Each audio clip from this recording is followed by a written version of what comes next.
What's up, everybody? Welcome back to Roman's Vivid World. I hope you've been enjoying all this content I've created for Inktober. And just a reminder, I still have one more this Friday, along with a special Halloween Day upload, so make sure you're subscribed and have those notifications enabled. All my work this month is being done using Speedpaint Super Black ink, acrylic brushes, and Pigma Micron pens on 11 by 17 Bristol board. All right, let's get started. Today, we're doing the original George A. Romero zombie classic, 1968's Night of the Living Dead. And while I'm sure most of you have seen this, for those of you who haven't, there will be spoilers. So this is the one that started it all, the one that ushered in an entire genre of zombie movies and TV shows. Everything from The Walking Dead, Zombieland, and Shaun of the Dead, just to name a few. They all owe a big debt of gratitude to this movie right here. The story is simple. It basically follows 7 people who are trapped in a farmhouse in Pennsylvania with a slowly growing group of undead cannibalistic ghouls that are trying to get into the farmhouse and attack them. Also, they never used the word zombie in this movie. Night of the Living Dead spawned a franchise that included 5 sequels, all directed by George Romero. It also inspired several remakes, with the best one, in my opinion, being the 1990 movie of the same name, which was directed by Tom Savini and written by Romero himself.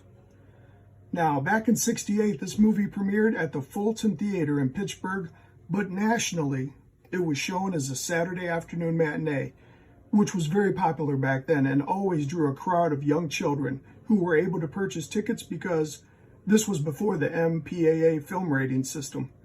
And while the movie is tame by today's standards, I can't imagine the effect a movie like this would have had on a 6 or 7-year-old back then. Roger Ebert of the Chicago Sun-Times wrote, "I don't think the younger kids really knew what hit them." This movie premiered on October 1st, 1968. The MPAA film rating system was officially implemented and enforced 1 month later on November 1st. I don't think that was a coincidence. Over 50 years after its release, the film now enjoys the reputation of being a true classic and redefining horror films to this day. It's been placed on multiple all-time greatest film lists by the New York Times, Rolling Stone, Empire Magazine, and Reader's Digest, just to name a few.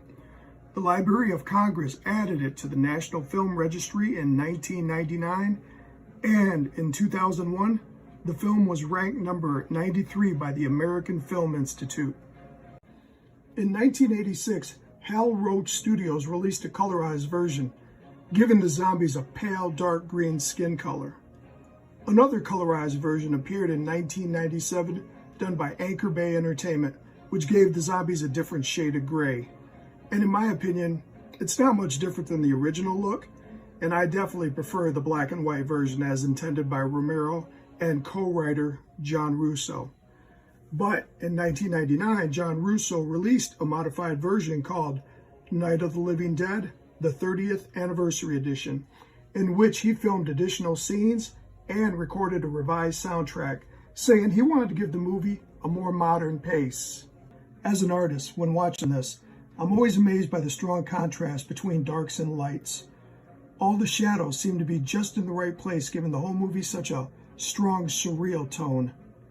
The 2 main leads in this movie are played by Dwayne Jones, who plays Ben, and Judith O'Dea, who plays Barbara.